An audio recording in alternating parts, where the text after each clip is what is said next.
ಮಹಾರಾಷ್ಟ್ರದಲ್ಲಿ ಮೊದಲೇ ಕಿಚಡಿ ಸರ್ಕಾರ ದೊಡ್ಡ ಬಹುಮತವನ್ನು ಪಡ್ಕೊಂಡಿದ್ದಾರೆ. ಫಡ್ನವೀಸ್ ಮುಖ್ಯಮಂತ್ರಿ ಆಗಿದ್ದಾರೆ. ಏಕನಾಥ್ ಶಿಂದೆ ಉಪಮುಖ್ಯಮಂತ್ರಿ, ಅವ್ರ ಹಿಂದೆ ಮುಖ್ಯಮಂತ್ರಿ ಆದವರು ಈಗ ಉಪಮುಖ್ಯಮಂತ್ರಿ. ಅಜಿತ್ ಪವಾರ್ ಉಪಮುಖ್ಯಮಂತ್ರಿ. ಬಿಜೆಪಿ, ಶಿವಸೇನೆ, ಎನ್ಸಿಪಿ ಸೇರಿ ಸರ್ಕಾರವನ್ನು ನಡೆಸಿದೆ. ಏಕನಾಥ್ ಶಿಂದೆ ಬಣ, ಅಜಿತ್ ಪವಾರ್ ಬಣ, ಮೂಲ ಶಿವಸೇನೆ, ಮೂಲ ಎನ್ಸಿಪಿ ಇವ್ರ ಹತ್ರನೇ ಸೇರ್ಕೊಂಡಿದೆ ಬಿಜೆಪಿ ಇರುತ್ತೆ. ಆದರೆ ಬಿಜೆಪಿ ಯಾವಾಗಲೂ ಒಂದು ಮಾತಿರುತ್ತೆ, ಮೈತ್ರಿ ಪಕ್ಷವನ್ನು ತುಳಿದು ತಿಂದು ತೇಗಿ ಹಾಳು ಮಾಡ್ಬಿಡ್ತಾರೆ ಅಂತ. ಆ ಲಕ್ಷಣ ಯಾಕೋ ಕಾಣ್ತಾ ಇದೆ ಮಹಾರಾಷ್ಟ್ರದಲ್ಲಿ. ಏಕನಾಥ್ ಶಿಂದೆ ಬುಡಕ್ಕೆ ಬಿಸಿ ನೀರು ಬಿಡುವಂತ ಲಕ್ಷಣ ಕಾಣ್ತಾ ಇದೆ. ಏನು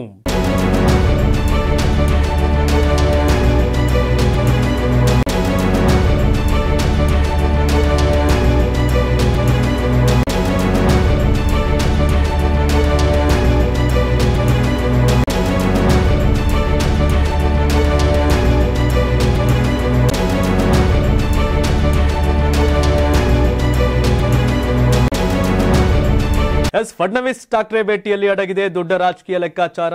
ಮುಂಬೈ ಮಹಾನಗರ ಪಾಲಿಕೆ ಮೇಲೆ ಕಣ್ಣಿಟ್ಟ ಕೇಸರಿ ಪಾಳೆಯ. ಉಭಯ ನಾಯಕರ ಭೇಟಿಗೆ ಮುನ್ನಿದ್ದ ಶಿಂದೆ ಸನ್ಮಾನಿಸಿ ಅವಾರ್ಡ್ ಕೊಟ್ಟ ಶರದ್ ಪವಾರ್.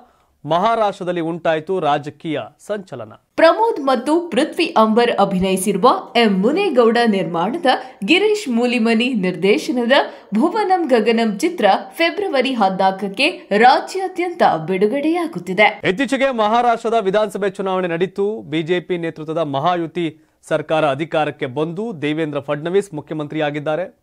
ಗದ್ದುಗೆ ಏರಿದ ಬಳಿಕ ತಮ್ಮದೇ ನಿಲುವುಗಳ ಮೂಲಕ ಆಡಳಿತದಲ್ಲಿ ಚಾಪು ಮೂಡಿಸಿರ್ತಕ್ಕಂಥ ಫಡ್ನವೀಸ್ ಇದೀಗ ಮಹಾರಾಷ್ಟ್ರ ನವನಿರ್ಮಾಣ ಸೇನೆಯ ಮುಖ್ಯಸ್ಥ ರಾಜ್ ಠಾಕ್ರೆ ಅವರನ್ನ ಭೇಟಿಯಾಗುವ ಮೂಲಕ ಮಹಾರಾಷ್ಟ್ರ ರಾಜಕೀಯದಲ್ಲಿ ತೀವ್ರ ಸಂಚಲನ ಸೃಷ್ಟಿಸಿದ್ದಾರೆ. ತಮ್ಮೊಂದಿಗೆ ಶಿವಸೇನೆಯ ಉದ್ಧವ್ ಠಾಕ್ರೆ ಬಣದ 3 ನಾಯಕರನ್ನ ಕರೆದುಕೊಂಡು ಫಡ್ನವೀಸ್ ಮಹತ್ವದ ಮಾತುಕತೆಯನ್ನು ಕೂಡ ನಡೆಸಿದ್ದಾರೆ. ಈ ಮೂಲಕ ಏಕನಾಥ್ ಶಿಂದೆ ಬಣಕ್ಕೆ ಕೋಪ ಬರೋ ತರ, ಸಿಟ್ಟಾಗೋ ತರ, ಬೇಜಾರಾಗೋ ತರ ಮಾಡಿದ್ದಾರೆ. ಪ್ರಮುಖವಾಗಿ ತಮ್ಮ ಅಧಿಕಾರದ 2ನೇ ಅವಧಿ ಆರಂಭವಾಗಿ ಪ್ರಮಾಣ ವಚನ ಸ್ವೀಕರಿಸಿದ್ದಾಗಿನಿಂದಲೂ ಕೂಡ ಫಡ್ನವೀಸ್ ಅವರು ಪಕ್ಷಾತೀತವಾಗಿ ರಾಜ್ಯದ ಇತರ ನಾಯಕರನ್ನ ಭೇಟಿಯಾಗ್ತಾ ಇದ್ದಾರೆ, ಸಲಹೆ ಸೂಚನೆಗಳನ್ನ ಪಡಿತಿದ್ದಾರೆ. ಆದರೆ ಅದರ ಮುಂದುವರೆದ ಭಾಗ ಈಗ ಭೇಟಿಯಾಗಿದೆ ಅಂತ ಹೇಳ್ತಾ ಇದ್ದಾರೆ. ಇದಲ್ಲದೆ ಸ್ಥಳೀಯ ಚುನಾವಣೆಗಳಿಗೆ ಎರಡೂ ನಾಯಕರು ಒಪ್ಪಂದದ ಚರ್ಚೆಗಳು ನಡೆದಿವೆ. ಇನ್ನು ಠಾಕ್ರೆ ಪುತ್ರ ಅಮಿತ್ ಠಾಕ್ರೆಗೆ ವಿಧಾನ ಪರಿಷತ್ ಸ್ಥಾನದ ಭರವಸೆಯನ್ನು ನೀಡಲಾಗಿದೆ ಎಂಬ ಮಾಹಿತಿ ಕೂಡ ಇದೆ. ಅಲ್ಲದೆ ಮುಖ್ಯವಾಗಿ ಮುಂಬರುವ ಅಕ್ಟೋಬರ್ ತಿಂಗಳಲ್ಲಿ ನಡೆಯಲಿರುವ ಮುಂಬೈ ಮಹಾನಗರ ಪಾಲಿಕೆ ಚುನಾವಣೆಯು ಬಿಜೆಪಿಯ ಪಾಲಿಗೆ ಅತಿ ಮಹತ್ವ ಅಂತ ಹೇಳಲಾಗ್ತಾ ಇದೆ. ಈ ನಿಟ್ಟಿನಲ್ಲಿ ಉಭಯ ನಾಯಕರ ಭೇಟಿಯು ರಾಜಕೀಯವಾಗಿ ಮುನ್ನೆಲೆಗೆ ಬಂದಿದೆ. ಮುಂಬೈ ನಗರದಲ್ಲಿ ಹಿಡಿತ ಹೊಂದಿರತಕ್ಕಂಥ ರಾಜ್ ಠಾಕ್ರೆ ಸಂಘಟನೆಗಳ ದೃಷ್ಟಿಯಿಂದಲೂ ಹೆಚ್ಚು ಜನಸಂಪರ್ಕಗಳನ್ನ ಹೊಂದಿದ್ದಾರೆ. ಅದಕ್ಕಾಗಿ ಇವರ ಜೊತೆ ಸಖ್ಯ ಬೆಳೆಸಿದ್ರೆ ಮಹಾನಗರ ಪಾಲಿಕೆ ಚುನಾವಣೆ ಇನ್ನಷ್ಟು ಸುಲಭವಾಗಲಿದೆ ಎನ್ನುವ ಲೆಕ್ಕಾಚಾರ ಬಿಜೆಪಿ ಪಾಳಯದಲ್ಲಿ ಇದೆ. ಈ ಮೊದಲಿನಿಂದಲೂ ಇದು ಸಾಬೀತಾಗ್ತಾ ಬಂದಿದೆ. ಹೀಗಾಗಿ ಫಡ್ನವೀಸ್ ಚಾಣಕ್ಯ. ಅಮಿತ್ ಶಾ ಬಿಟ್ಟರೆ ಬಿಜೆಪಿಲಿ ಒಂದು ಫಡ್ನವೀಸ್ ಮತ್ತೆ ಹಿಮಾಂತ್ ಬಿಸ್ವಾ ಶರ್ಮಾ ಇವರಿಬ್ಬರು ಜೂನಿಯರ್ಗಳು ಆಟ ಆಡ್ತಿರ್ತಾರೆ.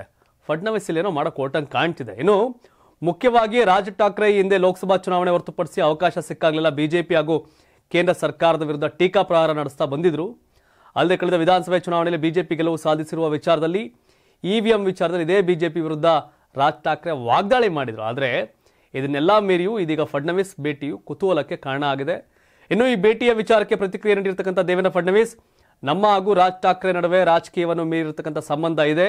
ನಾನು ಮುಖ್ಯಮಂತ್ರಿಯಾಗಿ ಪ್ರಮಾಣ ವಚನ ಸ್ವೀಕರಿಸಿದ ದಿನ ಅವರು ನನಗೆ ದೂರವಾಣಿ ಮೂಲಕ ಅಭಿನಂದನೆಯನ್ನು ತಿಳಿಸಿದ್ರು. ಆಗ ಅವರಿಗೆ ನಿಮ್ಮ ಮನೆಗೆ ಬರೋದಾಗಿ ತಿಳಿಸಿದೆ. ಅದರಂತೆ ನಾನು ಭೇಟಿ ನೀಡಿ ಬ್ರೇಕ್ಫಾಸ್ಟ್ ಮಾಡಿ ಕೆಲ ಕಾಲ ಸಮಯ ಕಳೆದು ಬಂದಿದ್ದೇನೆ. ಆದರೆ ಯಾರೂ ಸಹ ಇದಕ್ಕೆ ರಾಜಕೀಯ ಬಣ್ಣ ಲೇಪಿಸೋದು ಬೇಡ ಅಂತ ಸ್ಪಷ್ಟಪಡಿಸಿದ್ದಾರೆ. ಈ ಮೂಲಕ ಒಳಗಿನ ಚರ್ಚೆಯ ಗುಟ್ಟನ್ನು ದೇವೇಂದ್ರ ಫಡ್ನವೀಸ್ ಬಿಟ್ಕೊಟ್ಟಿಲ್ಲ. ಇನ್ನು ದೇವೇಂದ್ರ ಫಡ್ನವೀಸ್ ಮೇಲೆ ಏಕನಾಥ್ ಶಿಂದೆ ಮುನ್ಸ್ಕೊಂಡಿದ್ದಾರೆ ಅನ್ನೋ ಸುದ್ದಿ. ಯಾಕೆ ಮಹಾರಾಷ್ಟ್ರದಲ್ಲಿ ಯಾವಾಗ ದೇವೇಂದ್ರ ಫಡ್ನವೀಸ್ 2ನೇ ಬಾರಿ ಮುಖ್ಯಮಂತ್ರಿ ಆದರು, ಮುಖ್ಯಮಂತ್ರಿ ಆಗಿದ್ದಂಥ ಏಕನಾಥ್ ಶಿಂದೆ DCM ಆದರು, ಆಗಿನಿಂದ ಕೂಡ CM DCM ನಡುವೆ ಅಂದರೆ ಫಡ್ನವೀಸ್ ಏಕನಾಥ್ ಶಿಂದೆ ನಡುವೆ ಅಗ್ಗಜಿಗ್ಗಾಟ ಇದೆ, ಮುಖ್ಮುನ್ಸಿದೆ.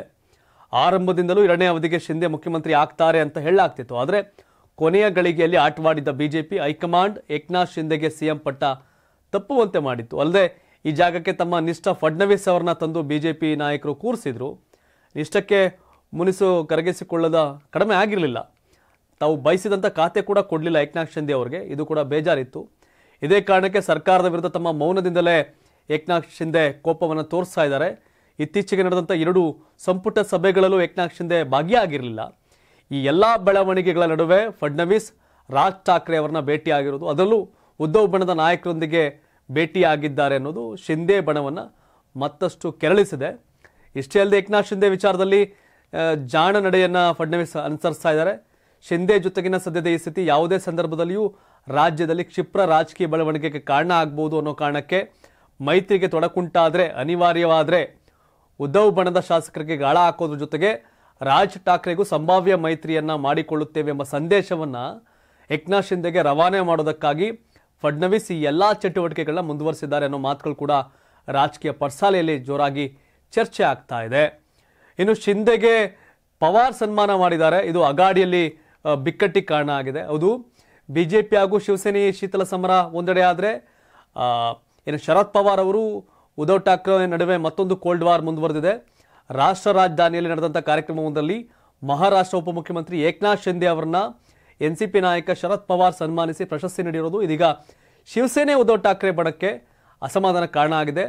ಕಾರ್ಯಕ್ರಮದ ಸ್ವಾಗತ ಸಮಿತಿ ಅಧ್ಯಕ್ಷರಾಗಿದ್ದಂಥ ಅವರು ಶಿಷ್ಟಾಚಾರದಂತೆ ಶಿಂದೆ ಅವರಿಗೆ ಮಹಾಜಿ ಶಿಂದೆ ರಾಷ್ಟ್ರೀಯ ಗೌರವ ಪುರಸ್ಕಾರ ಕೊಟ್ಟು ಗೌರವ ಕೊಟ್ಟಿದ್ರು. ಆದರೆ ಇದೇ ವಿಚಾರವನ್ನು ಮುಂದಿಟ್ಕೊಂಡು ಮಹಾವಿಕಾಸ್ ಅಗಾಡಿಯ ಮಿತ್ರ ಪಕ್ಷ ಉದ್ಧವ್ ಠಾಕ್ರೆ ಅವರ ಶಿವಸೇನೆ ಶರದ್ ಪವಾರ್ ವಿರುದ್ಧ ಆಕ್ರೋಶವನ್ನು ವ್ಯಕ್ತಪಡಿಸಿತ್ತು. ಅಮಿತ್ ಶಾ ಬೆಂಬಲದಿಂದ ಬಾಳ್ ಸಾಹೇಬ್ ಠಾಕ್ರೆ ಅವರ ಶಿವಸೇನೆಯನ್ನ ಓಳು ಮಾಡಿದವರಿಗೆ ಸನ್ಮಾನಿಸಿರೋದು ಬಿಜೆಪಿ ನಾಯಕರಿಗಾಯೇ ಸನ್ಮಾನ ಮಾಡ್ದಂಗೆ ಆಗತ್ತೆ. ಪವಾರ್ ಆ ಕಾರ್ಯಕ್ರಮಕ್ಕೆ ಗೈರಾಗಬೇಕಾಗಿತ್ತು, ಹೋಗ್ಬಾರ್ದಾಗಿತ್ತು ಆ ಕಾರ್ಯಕ್ರಮಕ್ಕೆ.